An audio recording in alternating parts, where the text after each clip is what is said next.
Hello everyone, welcome to my daily current affairs channel. आज 21 अप्रैल है। 21 अप्रैल से संबंधित जितने भी करंट अफेयर के क्वेश्चन बन सकते हैं सारे इस वीडियो में डिस्कस करेंगे और हर क्वेश्चन से संबंधित जितने फैक्ट होंगे उनको भी डिस्कस करा जाएगा।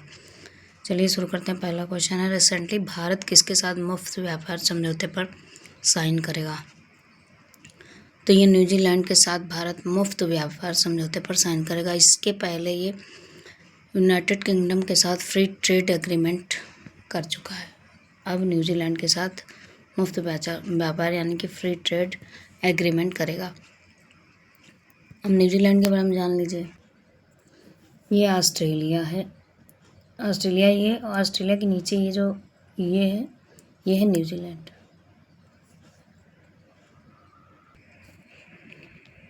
न्यूजीलैंड की कैपिटल वेलिंगटन है। करेंसी न्यूजीलैंड डॉलर है और प्राइम मिनिस्टर हैं क्रिस्टोफर लक्सन। न्यूजीलैंड का सबसे बड़ा शहर ऑकलैंड है। नेक्स्ट क्वेश्चन, रिसेंटली उत्कर्ष 2029 नामक मध्यम अवधि का रणनीति रूपरेखा किस बैंक ने लॉन्च किया है? तो उत्कर्ष नाम का एक मध्यम अवधि की रणनीति लॉन्च की गई है। किसके द्वारा? ये लॉन्च की गई RBI के द्वारा, रिजर्व बैंक ऑफ इंडिया के द्वारा। अब रिजर्व बैंक ऑफ इंडिया के बारे में जान लेते हैं। RBI की स्थापना जो हुई थी 1 अप्रैल 1935 में हुई थी। इसका हेडक्वार्टर मुंबई है और गवर्नर है संजय मल्होत्रा। RBI में 4 डिप्टी गवर्नर हैं। पहला कौन है? पूनम गुप्ता है। दूसरा है एस जानकी रमन और तीसरे हैं T रविशंकर। चौथे हैं गिरीश चंद्र मुर्मू। तो 4 डिप्टी गवर्नर हैं यहाँ पे।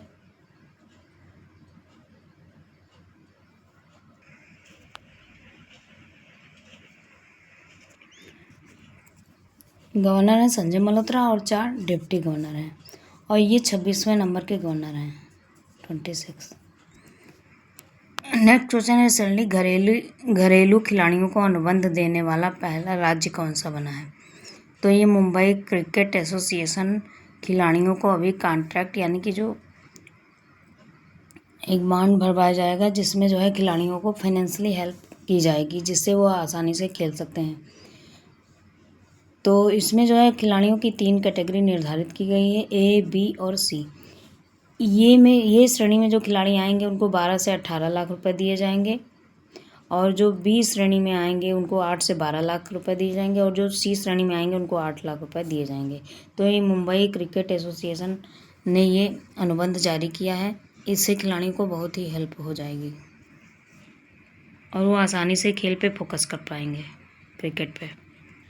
नेक्स्ट क्वेश्चन, रिसेंटली कहाँ पर community radio station radio highway शुरू किया गया है? तो ये असम राइफल ने मणिपुर के पल्लेन में कम्युनिटी रेडियो स्टेशन शुरू किया गया है अभी। उद्देश्य क्या है? संचार कमियों को दूर करना। ऑपरेशन सद्भावना के द्वारा स्थापित स्टेशन का नाम रेडियो हाईवे रख दिया गया है। जो ऑपरेशन सद्भावना के द्वारा स्थापित किया गया था स्टेशन, उसका नाम रेडियो हाईवे रख दिया गया है। इसकी टैगलाइन क्या है? पल्लेल की वाड़ी, यानी कि पल्लेल में हो रहा है इसलिए इसको पल्लेल की वाड़ी टैगलाइन रखी गई है। अब मणिपुर के बारे में जान लेते हैं। ये मणिपुर की कैपिटल इम्फाल है। CM है योमनम खेमचंद्र सिंह। गवर्नर है अजय कुमार भल्ला। अभी वन संरक्षण के लिए मणिपुर में निंगोल वन पहल शुरू की गई है। कृषि युवा सांसद सम्मेलन भी अभी यहाँ पे शुरू किया गया है। एग्री यूथ पार्लियामेंट, इसी को कृषि युवा सांसद सम्मेलन को ही कहा जाता है। 78वां जोमी राष्ट्रीय दिवस भी अभी यहाँ पे मनाया गया है। यहाँ पे गान नगाई उत्सव, इमोइनु एरातपा उत्सव, मेरा हो चोंगपा फेस्टिवल मनाया जाता है। नेक्स्ट क्वेश्चन, रिसेंटली 5 दिवसीय एकात्म सांस्कृतिक फेस्टिवल कहाँ मनाया गया? तो ये ओंकारेश्वर MP यानी मध्य प्रदेश में 17 अप्रैल को खंडवा जिले में एकात्म पर्व मनाया गया है।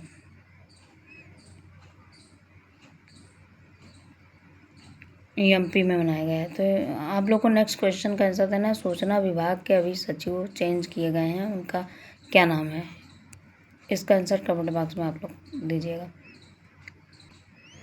नेक्स्ट क्वेश्चन, रिसेंटली कहाँ के जल उपभोक्ता निकाय का ऊर्जा प्रबंधन करने के लिए ISO प्रमाण पत्र मिला है? तो ये बेंगलुरु को शहरी प्रबंधन यानी कि जल प्राधिकरण के द्वारा प्रमाण पत्र अभी दिया गया है। जल आपूर्ति सीवरेज बोर्ड उपयोगिता निकाय बन गया है ये बेंगलुरु। और ये SDG व स्किलफुल मैनेजमेंट, SDG यानी कि सस्टेनेबल डेवलपमेंट गोल व स्किलफुल मैनेजमेंट पर फोकस करेगा। तो ये जो जल प्राधिकरण के द्वारा अभी शहरी प्रबंधन के लिए बेंगलुरु को ISO का प्रमाण पत्र दिया गया है। नेक्स्ट क्वेश्चन है, रिसेंटली किस राज्य में वाद विवाद के बाद स्कूली बच्चों के लिए सार्थक नाम अभियान वापस ले लिया गया है? तो ये राजस्थान गवर्नमेंट ने स्कूली बच्चों के अजीबोगरीब नाम, जैसे किसी का गोवर्धन प्रसाद हो गया या किसी का भयंकर लाल हो गया, तो इसको बदलने के लिए उन लोग को ये छूट दी गई थी कि वो नाम चाहे तो अपना बदल सकते हैं। लेकिन जो सूची लाई गई जिसमें बच्चों का नाम जो नया निर्धारित किया गया था उसमें भी उटपटांग नाम थे। तो लोगों ने बहुत ही प्रोटेस्ट किया और ये जो अभियान राजस्थान गवर्नमेंट ने चलाया था वो बंद कर दिया गया है। तो वही जिसे सार्थक नाम का अभियान कहा गया था, शिक्षा विभाग के द्वारा जो सूची पारित की गई उसमें अटपटे नाम होने के कारण अभिभावकों ने आपत्ति जताई, जिससे ये सार्थक नाम अभियान को वापस ले लिया गया है राजस्थान गवर्नमेंट ने। जो माँ बाप रखे वही नाम सही है। राजस्थान की कैपिटल है जयपुर, CM है भजन लाल शर्मा, गवर्नर है हरिभाऊ किशन राव बागड़े।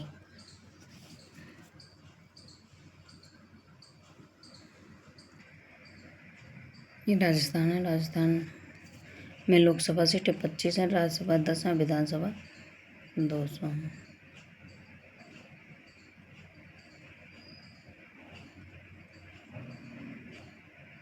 हरिभाऊ किशन राव बागड़े यहाँ के गवर्नर। अभी ब्रह्मास्त्र अभ्यास पोखरण फील्ड फायरिंग अभी यहाँ पे राजस्थान में शुरू की गई। एनर्जी स्टैटिस्टिक इंडिया में राजस्थान नंबर 1 पे है। इंडस्ट्रियल पार्क पॉलिसी भी अभी राजस्थान ने शुरू की है, क्योंकि यहाँ पे बहुत गर्मी पड़ती है तो ये सारी योजनाएं यहाँ पे चलाई जाती हैं। माउंट आबू का नाम बदलकर आबू राज अभी रख दिया गया है। जो राष्ट्रपति मुर्मू हैं उन्होंने अभी जैसलमेर में प्रचंड हेलीकॉप्टर में अपनी उड़ान भरी थी। स्ट्रेला 10 मिसाइल का भी परीक्षण अभी राजस्थान में किया गया है। आप लोग को बताना है कि INS बाक्सीर में बैठकर मुर्मू जी ने कहाँ यात्रा की थी। आंसर कमेंट बॉक्स में दीजिएगा। नेक्स्ट क्वेश्चन है, रिसेंटली किस देश में भारतीय समुदाय के लिए OCI स्कीम को 6ठी पीढ़ी तक बढ़ाया गया है?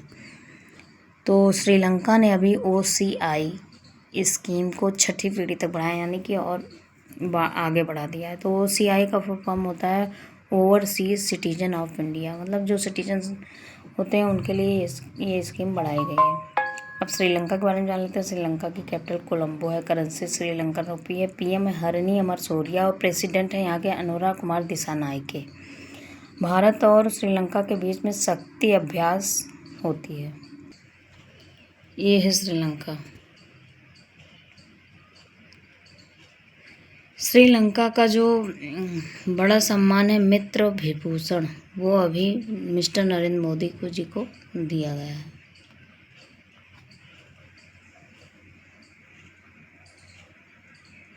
भारत और श्रीलंका के बीच में कच्चा थिफू द्वीप होता है, ये बीच में जो एक कनेक्टिंग लिंक है भारत और श्रीलंका के बीच में। भारत और श्रीलंका के बीच में मित्र शक्ति एक्सरसाइज भी होती है। वर्ल्ड बैंक ने अभी श्रीलंका में फाइनेंशियली जो कंडीशन है उसको सुधारने के लिए नई पंचवर्षीय योजनाएं बनाई हैं और नई पंचवर्षीय योजनाओं को बनाया गया अभी वर्ल्ड बैंक के द्वारा। ऑपरेशन सागर बंधु के द्वारा पुल का निर्माण अभी किया गया है। ऑपरेशन सागर बंधु। नेक्स्ट क्वेश्चन आप लोग के लिए है, रिसेंटली भारत के बुद्ध अवशेष को अभी श्रीलंका में भेजा गया है। तो ये बुद्ध अवशेष कहाँ मिले थे भारत में? इसका आंसर कमेंट बॉक्स में आप लोग को देना है। Next question, recently grappling federation of India ने किसे अपना चेयरमैन बनाया है? तो ये सिकंदर कुमार को ग्रैपलिंग फेडरेशन ऑफ इंडिया ने अपना चेयरमैन बनाया है। सिकंदर कुमार को जान लेते हैं कौन है। सिकंदर कुमार को अभी चेयरमैन बनाया गया है।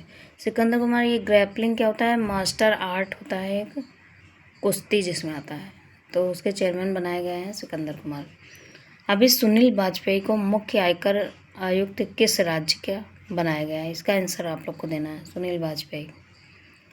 नेक्स्ट क्वेश्चन है, रिसेंटली उत्तर पूर्व जनजातीय उत्सव के संस्करण का उद्घाटन कहाँ हुआ है? तो ये गुवाहाटी में जो नॉर्थ ईस्ट जनजातीय उत्सव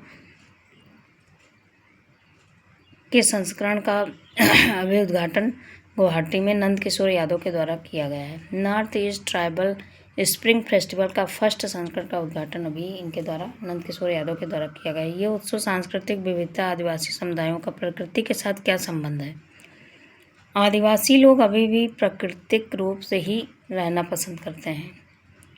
अंडमान निकोबार में एक जनजाति है जो अभी पूरी तरह से प्रकृति के साथ ही रहना पसंद करती है। सेंटिनील शायद है, याद नहीं है मुझे इस समय।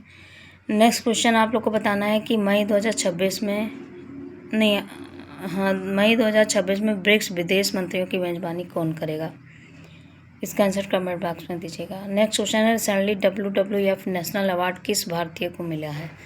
तो ये एन आलिम यूसुफ को WWF world wide fund for nature national award दिया गया है। एन आलिम यूसुफ जो है, इन्होंने क्या किया है, किस लिए इनको मिला है? तो ये केरला के बॉटनी के प्रोफेसर हैं और प्रकृति संरक्षण के लिए इन्होंने ये AI powered mobile app launch किया है जिसका नाम रखा है नियोफाइट ID। ये ऐप जो है वो 100 आक्रामक प्रजातियों को पहचान में लाएगा, जैसे पैरासाइट है या नेटिव स्पीसीज हैं जो नुकसानदेह होते हैं और जो बायोडाइवर्सिटी को यानी जैव विविधता को बिगाड़ने में हेल्प करते हैं, तो उनकी ये पहचान कर लेगा।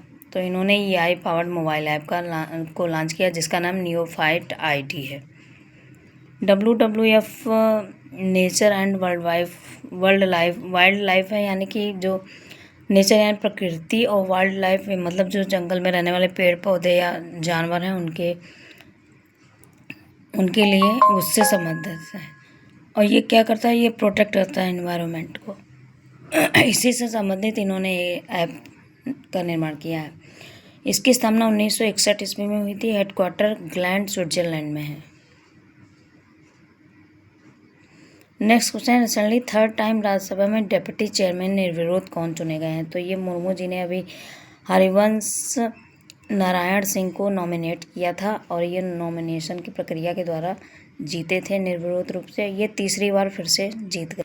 ये हैं हरिवंश नारायण सिंह जिन्होंने राज्यसभा में चेयरमैन के पद पे फिर से डिप्टी चेयरमैन के पद पे फिर से तीसरी बार निर्विरोध रूप से जीते हैं। ये बहुमत के द्वारा इन्होंने जीत हासिल की है।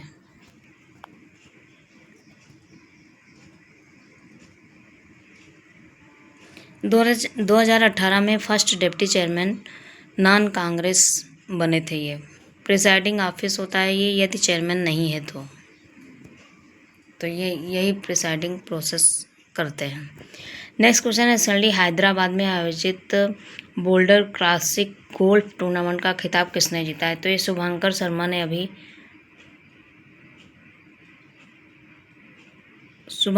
ने अभी बोल्डर क्लासिक गोल्फ टूर्नामेंट का खिताब जीता है। ये शुभंकर शर्मा ने बोल्डर क्लासिक गोल्फ टूर्नामेंट का खिताब अभी जीता है। ये डोमेस्टिक नेशनल लेवल का टूर्नामेंट है। PGIT यानी कि professional golf tour of India circuit का एक हिस्सा है ये, जो 1 करोड़ का होता है और इसी का एक पार्ट है ये बोल्डर क्लासिक गोल्फ टूर्नामेंट। तो इनको 15 लाख रुपए दिए गए हैं जीत के लिए। ये चंडीगढ़ के 29 साल के गोल्फ खिलाड़ी हैं। इस PGIT का full form professional golf tour of India होता है और इसकी स्थापना 2006 में की गई थी। इसका हेडक्वार्टर न्यू दिल्ली में है। इसके लिए जो अवार्ड दिए जाते हैं वो है Ryder cup, Walker cup, Eisenhower cup और Baker cup. Prince of Wales cup भी दिया जाता है इसके लिए। नेक्स्ट क्वेश्चन है रिसेंटली 20 अप्रैल को कौन सा दिवस मनाया गया है? तो 20 अप्रैल को यूएन चाइनीज़ डे मनाया गया, यानी कि संयुक्त राष्ट्र चीनी भाषा दिवस। और वॉलेंटियर रिकॉग्निशन डे, यानी कि जो बिना किसी स्वार्थ के किसी भी कम्युनिटी की हेल्थ एजुकेशन में हेल्प करते हैं, उनको याद करने के लिए ये दिवस 20 अप्रैल को मनाया जाता है। इसकी थीम कह लीजिए, टैगलाइन, चीनी संस्कृति व भाषा के योगदान को मान्यता देने हेतु ये दिवस मनाया जाता है।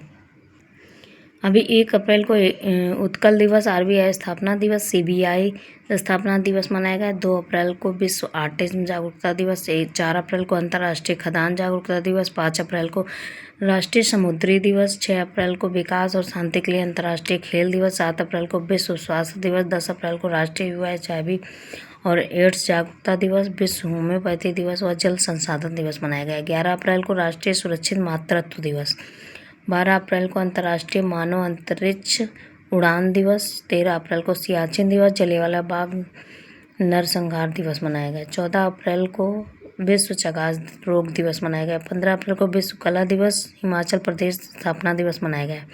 16 अप्रैल को विश्व आवाज़ दिवस, 17 अप्रैल को विश्व हीमोफीलिया दिवस, 18 अप्रैल को विश्व विरासत यानी कि national heritage day, world heritage day, और 19 अप्रैल को विश्व यकृत दिवस बनाया गया। और अभी 20 अप्रैल को मनाया गया है यूएन चाइनीज़ डे, यानी संयुक्त राष्ट्र चीनी भाषा दिवस। लास्ट में एक छोटी सी कोटेशन है, जैसा हमारा आत्मविश्वास होता है वैसा ही हमारी क्षमता विकसित होने लगती है। तो अपना आत्मविश्वास हमेशा ऊपर रखिए, उतनी क्षमता आपके अंदर पैदा हो जाएगी। मिलते हैं नेक्स्ट वीडियो में। Thank you.